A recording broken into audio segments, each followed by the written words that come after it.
The home teams have dominated so far in the NBA playoffs. However, I think the road teams might do a little bit better here on Tuesday night. I'm going to break down all three games and let you know which road teams I think could be live to win their games tonight. Looking at Suns, Timberwolves, also looking at Pacers, Bucks, and then the late night game, Mavericks, Clippers. All three games analyzed in depth for you with free selections coming up for you here in just a moment.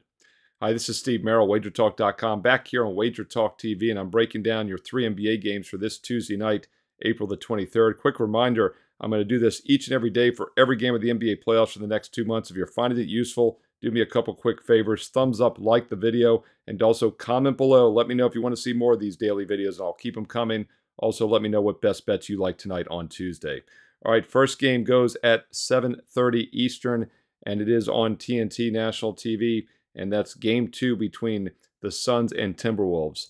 I had a strong best bet on Minnesota for my clients. We had a perfect sweep on Saturday and Sunday, a 4-0 sweep on Saturday and Sunday for the Game 1s of the NBA playoffs. Got off to a great start, and one of those winners was the Minnesota Timberwolves as the short home favorite. Now, I mentioned in my video Saturday that Minnesota was favored in Game 1, yet they were an underdog to win the series. Well, obviously now they're a favorite to win the series. In fact, they've gone from about plus 120 to minus 170 now after winning that first game. So the question becomes, can Phoenix bounce back and get on track here in game number 2? As far as that first game, Minnesota was up by as many as 27 points in their eventual 25-point win, and there was really nothing misleading about it. They jumped on them early, and they took command. If you look at the box score here, you'll see that Minnesota shot 50% from the field, and they also hit 9 points more from three-point range. Two teams were equal at the free throw line. So it was a legitimate win by Minnesota. With that said, though, Phoenix was still 3-0 straight up in the 3 regular season meetings, and they do have 3 of the better offensive players in the league with Booker, Beal, and Durant. So if there's a team that could bounce back, the zigzag could work here. It's tricky because I think the situational setup favors Phoenix, but obviously Minnesota was my preferred side in this series. That's why I had a strong best bet on them in Game 1. But once again, this does look like a situation in which Phoenix should bounce back with a better effort. Durant had 31 points. He dominated for Phoenix, but there's one guy that did underperform shooting-wise, and that was Devin Booker. He had 18 points, but he was only 5 for 16 from the field and just 2 for 6 from three-point range. So I do think if you're looking at a guy to play an overprop on, Booker might be worth a look. It's currently around 24.5. He had 18 and 23 in these 2 games against Minnesota over the past week, and he had only 13 back on April 5th. So although I do expect him to play better, not sure there's much value going up and over. And keep in mind, Minnesota as good defensively as any team in the league this year. So that's another reason I'm kind of lukewarm on any of these Phoenix Sun props, player props to go over for that reason, as Minnesota is a very good defensive team. As far as the total, the most public total of the 3 games this Tuesday is the over in this Minnesota-Phoenix game. Once again, the public is pretty heavy on the over. It's currently open 213. Down to 212.5 now in a lot of spots. So maybe a little bit of a sharp square divide with the public being on the over, yet some of the early sharp money coming in on the under. All right, your next game tonight goes at 8:30 Eastern. It's your NBA TV game. They always kind of sick the nonchalant games, the less higher profile teams. We had Orlando, Cleveland on NBA TV Monday, and not surprisingly, we get Pacers, Bucks on NBA TV Tuesday night. That's because Giannis is once again listed as questionable. He might not play. I believe it's 9 straight games he's missed. And with the Bucks winning easily without him, I don't think they're going to force him back. So most likely the Greek will not be in the lineup here for Game 2. Keep in mind, Milwaukee led by as many as 30 points, and they had a huge halftime lead, 69-42, a 27-point halftime lead. And they just kind of took their foot off the gas in the second half, ended up with a 15-point win. Yet another game in which I had a strong best bet winner on Sunday. Part of the sweep on Sunday was the Milwaukee Bucks from my clients. I thought the wrong team was favored. Indiana did not deserve to be a road favorite there. It was a vast overreaction to the Giannis injury, and has often been the case, the shorthanded team won the game and covered rather easily. Now we see a line adjustment. Milwaukee was a home dog in Game 1. Now they're a 1-point home favorite, even though I think the situation favors the Pacers here. So once again, blowout loss. Decent teams usually bounce back. So very similar to that Phoenix game where the situation appears to favor Indiana here in Game 2 off the blowout loss. But Milwaukee was my preferred side in this series, so it's a little tricky. But once again, I would not be surprised to see Indiana play a lot better, and I do think it's a good situational setup. And you do get some line value now. They went from being a 1.5 point favorite to now a 1-point dog. and that's why the zigzag does sometimes work in the NBA playoffs. We've seen some money come on the under. It opened 226.5. It's now down to 224. As far as shooting, Milwaukee obviously shot much better than Indiana. That's why they blew them out. But the Pacers did actually have 8 free throw attempts more, but they only hit 67% from the line. Milwaukee was plus 18 from three-point range, yet only won by 15. So Indiana actually outscored Milwaukee from two-point range and from the free throw line. That is a positive. You're looking for a reason to back them here in a bounce-back spot in Game 2. Let's look for some possible player props here. Indiana, obviously not a very good defensive team. Milwaukee also has been suspect at times, so I do think we can maybe take a shot with some player props over. Milwaukee was carried, of course, by Damian Lillard, 35 points. He hadn't played a playoff game for several years. He came out swinging.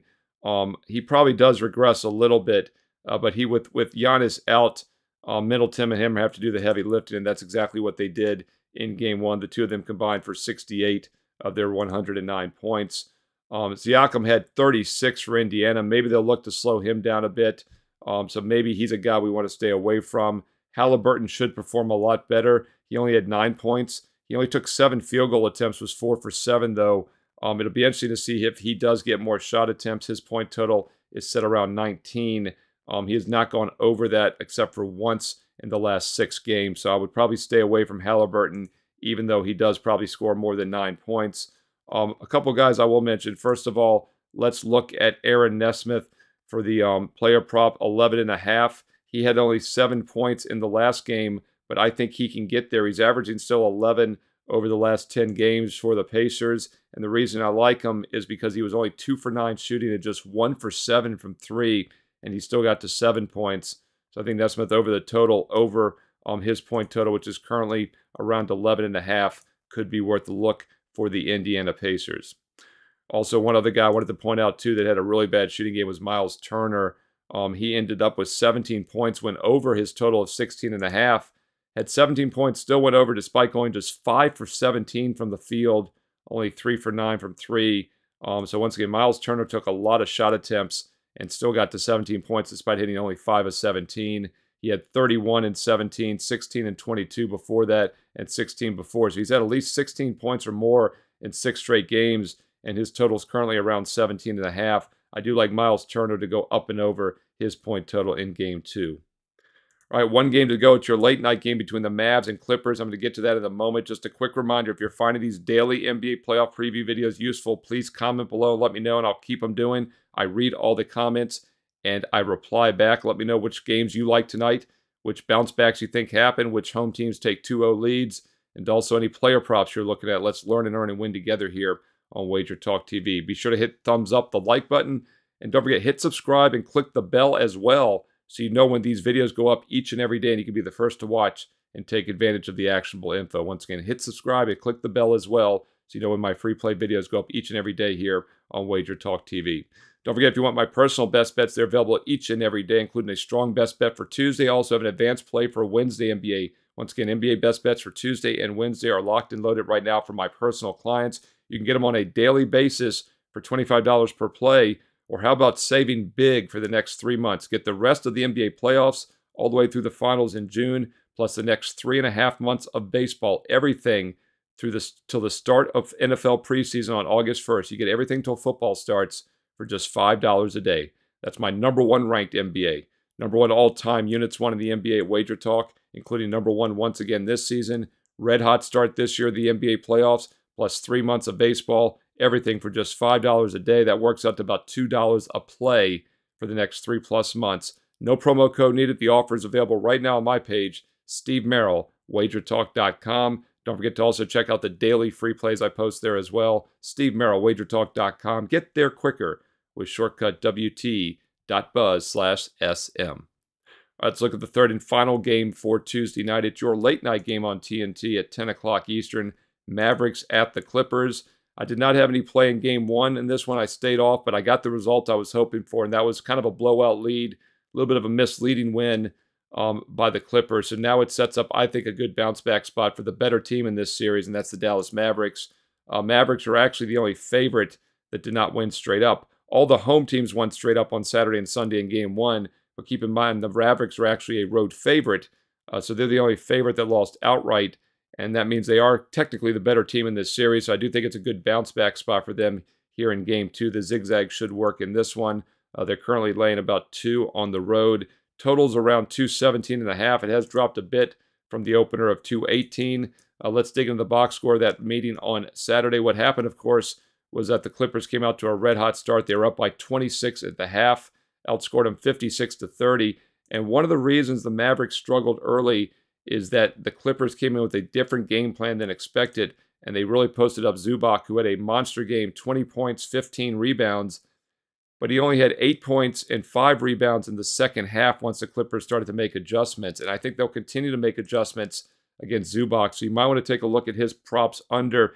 Problem is, they've priced it pretty low, 13.5 for total points after scoring 20. And he has gotten over this with 14s a few times, some 12s recently. So although I don't think Zubac will do anything near what he did in Game 1, I don't know how much value there is going under 13.5. Points and rebounds combined is 24, so you could look to go under that. But once again, I think he'll be limited, but it looks like the odds makers have done a pretty good job of pricing that in. Let's look at the Dallas side, though. I do expect Dallas to play a lot better, so some of their players could be worth a look to the over. Doncic and Irving had good games. They each had 31 and 33. They actually scored 64 of their 97 points. So let's look at some secondary players that maybe didn't shoot well to pick up the load. And I think one of them actually could be P.J. Washington. He was just 4 for 10 shooting from the field and only 2 for 7 from three-point range, but he still managed 11 points, which came very close to his over-under of 11.5, and that's where the over-under is again here for Game 2. So once again, I think P.J. Washington will get even more shot attempts. If he hits anywhere near his average, he can get over the 11.5. So take a look at P.J. Washington, over 11.5 total points for the Mavericks, and what should be a pretty good bounce-back spot here in Game 2. By the way, the Clippers were plus 24 points from three-point range and only won by 12. Mavericks actually outscored the Clippers by 12 from the free throw line and from the field. In fact, they outscored them by 14 points from the free throw line, a 33-13 free throw attempt edge. So once again, I do think the Mavericks have some positives here, and they were the only favorite that lost outright in Game 1. So it looks like a decent bounce-back spot here in Game 2. Hey, comment below. Let me know your thoughts. Which of the 3 teams that I talked about do you think can bounce back? All 3 teams coming off a loss. All 3 were blown out in the first half. Can the Suns, Pacers, or Mavericks get back on track, or do the home teams continue to dominate?